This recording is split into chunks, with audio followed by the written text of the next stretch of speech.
Hola a todos, con este primer vídeo de la segunda parte de la lección 2 vamos a comenzar un auténtico viaje a través de la historia del antiguo Egipto.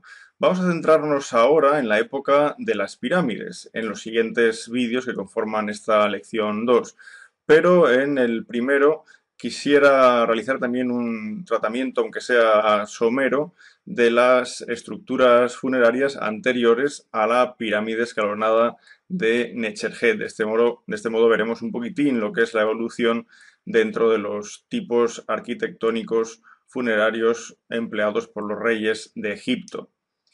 Desplacémonos en primer lugar hacia la antigua ciudad de Abidos y en concreto hacia la necrópolis de el-Kab, una necrópolis donde no solo encontramos tumbas del predinástico y protodinástico. Josep evidentemente ya os habrá hablado de la tumba UJ de Abidos, pero ahora nosotros nos vamos a centrar en esta parte del cementerio de el-Kab. Por un lado tenemos una serie de estructuras subterráneas, veis que están distribuidas por pares, la B18, B17 por un lado, que se cree que es la tumba de Narmer, la B7 y B9 sería la tumba de K, y la B2 y B1 que sería la tumba de Irior. Es decir, tenemos aquí al primer rey de la primera dinastía y reyes de finales del protodinástico.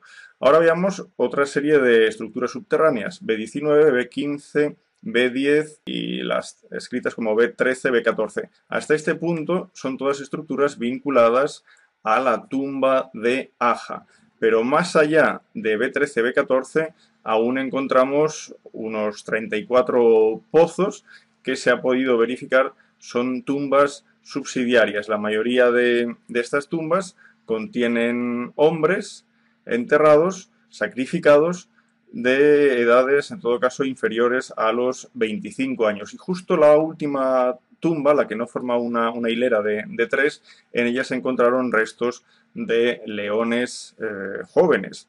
Por encima de este complejo del rey Aja, que sería el segundo rey de la dinastía I, encontramos la estructura O, que corresponde al faraón Yer. Este faraón Yer, que sería el tercero de la primera dinastía, tiene un altísimo número de tumbas subsidiarias, unas 338 tumbas subsidiarias. Aquí se han encontrado bueno, también restos humanos que evidencian esos sacrificios a los que hacíamos referencia anteriormente.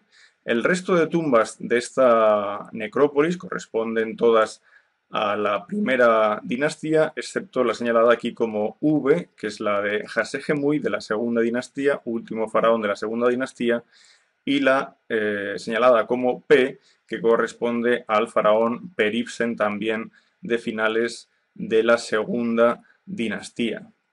Aquí podemos ver la tumba de Yer, a la que hacíamos referencia anteriormente, una tumba que en época antigua se pensó podría ser la tumba de Osiris, y por este motivo, bueno, se realizaron multitud de deposiciones de objetos cerámicos como ofrenda al rey de los muertos, al dios de los muertos Osiris, de modo que la acumulación de cerámicas fue tan grande a lo largo de los siglos que por eso en tiempos actuales a esta necrópolis se la llama el-Kab, la madre de las cerámicas. Bien, la estructura central, lo que vemos en la imagen, es la que sirvió como auténtica tumba del faraón. Y alrededor, esas pequeñas cámaras que vemos son las que en el plano anterior os comentaba corresponden a tumbas subsidiarias. ¿Cómo eran estas tumbas en su superestructura? Claro, lo que hemos visto en la foto anterior es lo que queda por debajo del nivel del suelo, pero ¿qué había por encima? En el caso de la tumba anterior, la tumba de Yer, tras las excavaciones en 1988 del Instituto Arqueológico Alemán, se dedujo que por encima de la subestructura habrían dos túmulos, uno sobre otro. ¿Qué había por encima de esos dos túmulos? Quizás una estela con el nombre del faraón o quizás una estructura de carácter efímero, como la tumba 1 de Hieracómpolis. En realidad no se tiene constancia de qué tipo de estructura podía haber. Pero, por ejemplo, otra opción que se ha barajado siempre para estas tumbas de la primera dinastía es la presencia de mastabas como la que veis reproducida aquí y que correspondería a la construcción de la tumba de Merit Neit. Merit Neit estaría entre el faraón Yer y el faraón Yet. Ella habría servido como regente del país durante la niñez de Yet. Y esta Merit Neit nos ofrece una estructura funeraria con una mastaba, según se reconstruye aquí, una mastaba con estelas en las que aparecería el nombre de la reina, alguna de las cuales se ha conservado, y alrededor de toda esta superestructura tendríamos otra vez una serie de tumbas subsidiarias que en este caso corresponderían en su mayor parte a mujeres. De hecho, un gran número de estas tumbas tenían estelas y gracias al nombre que aparece en las estelas se puede identificar si la tumba era para un individuo femenino o masculino. Entonces, de las 97 estelas que se han hallado aquí, 76 pertenecen a mujeres y 11 a hombres. Y 2 parece ser que pertenecen a enanos. Esto nos da un poco la idea de cuál es el tipo de individuo, al menos por sexo, que fue sacrificado para acompañar a esta reina que fue regente de Egipto. Vayámonos ahora a otro emplazamiento importante, la necrópolis menfita por excelencia es la necrópolis de Saqqara. Y en Saqqara hallamos una mastaba muy curiosa, es la mastaba 3038, que corresponde a la época del rey Anedjib, uno de los últimos reyes de la primera dinastía, en realidad el antepenúltimo rey de la primera dinastía. Si nos fijamos bien, esta mastaba nada tiene que ver con la idea que podríamos tener preconcebida, ¿no? Una estructura rectangular de lados inclinados hacia el interior, formando una especie de banco, que es lo que le da el nombre árabe de mastaba. En este caso, 3 de los lados corresponden a una estructura escalonada, pero hay que tener en cuenta que esta estructura estuvo dentro de un túmulo de tierra que se apoyaba en un muro circundante con decoración de fachada palacio. En todo caso, es cuanto menos curioso observar cómo en nombres del rey Anedjib se observa esa misma tipología, ¿no? de pirámide escalonada. Hay quien habla, por lo tanto, de que aquí podría estar en concepción el origen de la primera pirámide escalonada. El grupo de mastabas de la primera, segunda dinastía se halla al norte de uno de los grandes recintos que hallamos en Saqqara. Corresponde al recinto del faraón Necherjet de la primera dinastía. El recinto de este faraón, tal cual lo vemos actualmente, no corresponde en realidad a lo que fue la concepción original del mismo. Aquí han habido muchos cambios. Por ejemplo, originalmente no había una pirámide escalonada, originalmente había una mastaba de poco más de 8 metros de altura, 63 metros de lado, en su lado mayor, y el recinto sagrado quedaba demarcado por toda una serie de estelas de demarcación. Aquí hubieron cambios, como digo, de modo que en un estadio final se realizó un foso de 40 metros de ancho que definía un espacio de 750 por 600 metros. Restos de ese foso lo podemos ver, por ejemplo, en el lado sur del muro perimetral de de la pirámide escalonada, justo aquí en esta imagen, una parte como más rehundida. Obviamente ese foso pues, se ha ido rellenando de arena de manera natural y también otras estructuras, pero aquí se aprecia un poquitín la presencia de ese foso. Y tras este foso encontraríamos ya el muro que vemos ahora, que delimita todo el espacio. Es un muro de 544 por 277 metros, es decir, 1600 metros de perímetro, con unas paredes que alcanzan los 10 metros de altura, como vemos aquí. Y si nos fijamos, vemos como el muro no es completamente liso, sino que ofrece una serie de salientes a modo de bastiones separados entre sí por unos 4 metros de longitud.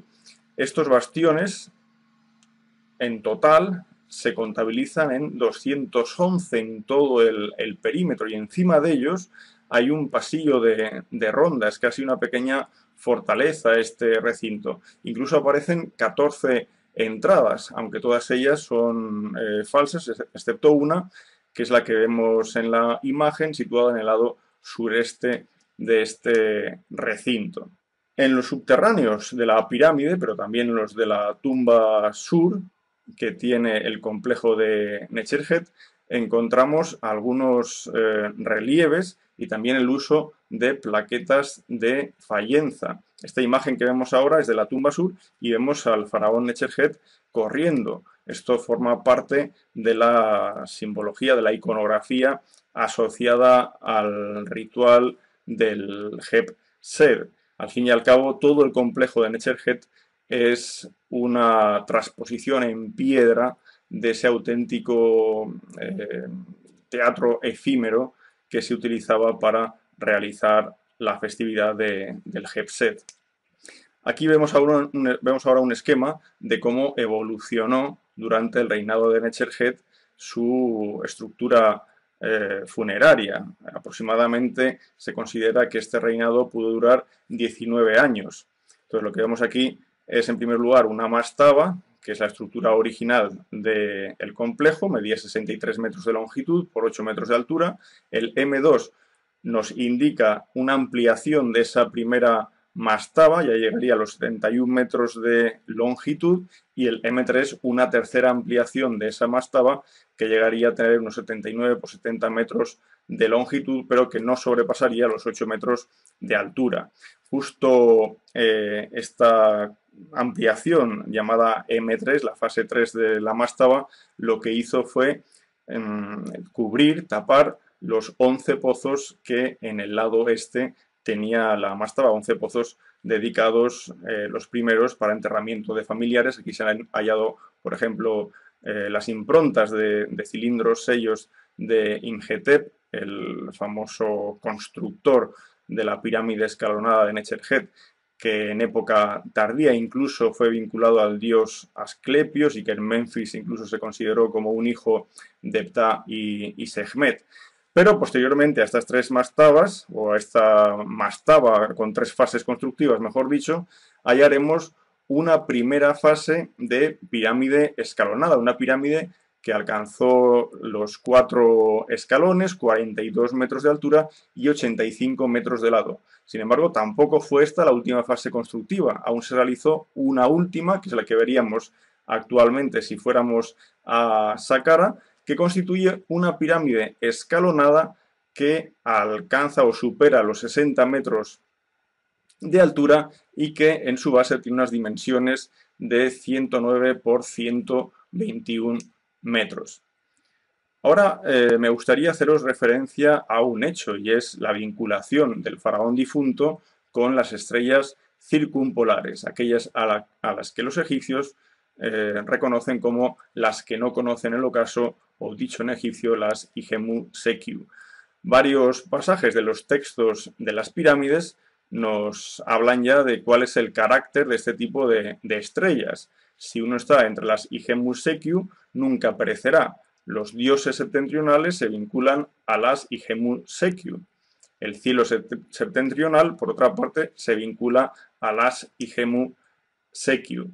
Los Ahu se asocian a las Igemu Sekiu. Los Aju, recordemos que son esos entes espirituales, luminosos, que forman parte del ser. Un ser está compuesto por varias partes y desde el punto de vista de lo espiritual tendríamos el Ba, el Ka, pero finalmente el Aj, de modo que los Aju son esos entes espirituales, luminosos, eficaces, depende de la traducción que queramos utilizar, que trascienden del cuerpo del difunto y se dirigen a este mundo circumpolar que es objetivo, ¿no?, del faraón difunto.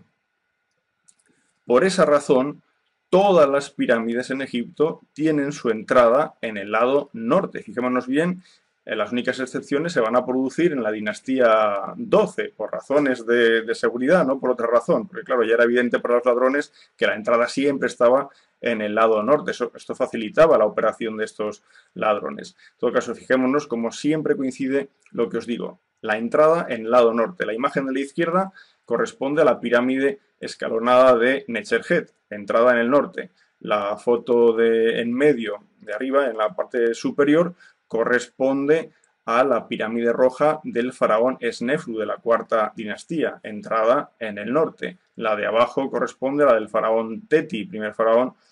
Estamos ya en la dinastía sexta, primer faraón de la dinastía sexta, entrada en el norte. La de arriba a la derecha corresponde al faraón Userkaf de la quinta dinastía. Siempre, siempre, siempre hallaremos esa entrada en el norte. Entonces, conociendo este hecho simbólico, en realidad establecemos una incorrección cuando hablamos de este pasillo como la entrada de la pirámide, porque en realidad lo que es una salida. Hay que verlo desde el punto de vista de la simbología egipcia. Es el que está dentro, el que sale a través de este pasillo hacia el norte. Por lo tanto, lo que llamamos nosotros corredor de entrada a la pirámide, a ojos de los egipcios, es más bien un corredor de salida que apunta hacia el mundo de las Igemu Sekiu, el mundo de las estrellas circumpolares. Y dentro de este contexto simbólico, evidentemente no quisiera dejar de lado mencionar el Serdab del rey Necherjet, situado al norte de su pirámide, muy cerquita de donde está la entrada. Este Serdab presenta dos orificios, que son los que podemos ver en esta imagen, y si nos asomamos por esos orificios, podemos ver en el interior una estatua del faraón, una estatua con la vestimenta del Hebsed. La estatua original se halla actualmente en el Museo del Cairo. La que veríamos ahora en el interior es una copia. Gracias a un estudio arqueoastronómico realizado por el astrofísico Juan Antonio Belmonte, sabemos ya sin ningún género de dudas que en época de Necherjet estos orificios apuntaban a dos estrellas bastante importantes. Por un lado, Dube y por otro lado, Kochab. Dube es la estrella alfa de la Osa Mayor, es la que veríamos en el círculo de abajo a la izquierda, y Kochab es la estrella beta de la Osa Menor, que es la que veríamos en el círculo de arriba a la derecha. Como vemos reproducido en este dibujo, estas dos estrellas se situarían justo en la punta de una constelación que a ojos de los egipcios sería vista como una transposición en el cielo del Necherti, ese instrumento utilizado durante el ritual de la apertura de la boca. Pero a esto quiero añadir otra cosa, y es que más allá de apuntar a ese extremo de uno de los instrumentos más importantes utilizados durante el ritual de la apertura de la boca, aparte de eso habría que observar otra serie de detalles. Por una parte, por los textos de las pirámides, sabemos que la constelación de la Osa Mayor no solo tenía forma de pata de toro, la Mesjetiu que conocemos por techos astronómicos de otras épocas, sino que, como decía antes, podría verse a modo de azuela. Por eso uno de los textos de las pirámides nos habla de la azuela de Upuaut y nos dice que es la azuela de hierro, pero recordemos que en esta época aún no estamos en la edad del hierro. Fijémonos ahora en esta imagen, pertenece a la tumba de Tutankamón y en ella vemos al faraón Ay realizando con ese instrumento uno de los episodios del ritual de la apertura de la boca a Tutankamón. Tutankamón en forma de Osiris ya difunto. Y fijémonos en el extremo de ese instrumento. En el extremo de ese instrumento vemos como una pieza que ha sido atada al mango con forma de azuela de color negro, probablemente de madera de ébano quizás. En todo caso, esa punta es una punta meteórica. Quisiera que echarais un vistazo al texto que os indico a continuación. Es un texto corto, pero que servirá para entender cómo los egipcios ya usaban hierro meteórico, lo conocían como vía en PET, el hierro del cielo, y este hierro meteórico es probable que fuera empleado para hacer estas puntas de los instrumentos utilizados durante el ritual de la apertura de la boca, de las azuelas en concreto. Bueno, más allá de este aspecto simbólico que no quería dejar de mencionaros, vamos a continuar con la evolución de las pirámides, en primer lugar con la pirámide escalonada de Sekhemhet, que sería la pirámide de la izquierda. Es una pirámide que quedó inacabada, pero tiene un recinto similar al de Necherhet, un recinto de 545 por 190 metros, y las dimensiones de la propia pirámide son de 120 metros de lado y aunque está inacabada, teóricamente podría haber alcanzado los 70 metros de altura. Como vemos en este caso, todo el sistema de almacenaje rodea tres lados de la pirámide, tres lados en su aspecto subterráneo, formando una especie de U. Aquí la curiosidad es que el sarcófago del faraón se halló en la cámara sepulcral, inacabada, pero el sarcófago cerrado y sellado. Lo encontró Goneim, Zacarías Goneim, en 1951, si bien la apertura provocó cierta desolación al ver que en el interior del sarcófago no había absolutamente nada. Y la pirámide que vemos a la derecha continuaría con esta fase de la tercera dinastía con pirámides escalonadas. Es otra pirámide que quedó inacabada. El sistema de almacenes subterráneos sigue teniendo esta forma de U, y en este caso hablaríamos de una pirámide que de haberse acabado hubiera tenido 5 o 6 escalones y hubiera alcanzado los 42 metros de altura. Pero vale la pena observar ahora un detalle de la estructura interna de esta pirámide, puesto que cuando lleguemos a la cuarta dinastía veremos cómo el modo de construcción va a evolucionar a las hiladas horizontales, y aquí no es eso justo lo que estamos viendo. Tendríamos en esta pirámide del rey Java en Zaviet el Arian, en la necrópolis de Zaviet el Arian, un núcleo de 11 metros de lado. Y a este núcleo de 11 metros de lado, como ahora ya vemos en la imagen, se adosarían una serie de 14 capas. Se aprecia perfectamente estas capas, son capas de 2,6 metros de ancho, con una inclinación hacia el interior. Pues bien, entre las 14 capas que menciono y el núcleo de 11 metros de lado, nos encontraríamos con una estructura piramidal de 84 metros de lado y unos 68 grados de inclinación, alcanzando esos hipotéticos 42 metros de altura a los que hacía referencia anteriormente. Las 14 capas a las que hago referencia son capas de mampostería, pero bueno, ya observáis el tipo de bloque que se ha utilizado. Es realmente irregular y poco tiene que ver con los bloques perfectamente tallados y de piedra de buena calidad que observaremos ya en la cuarta dinastía.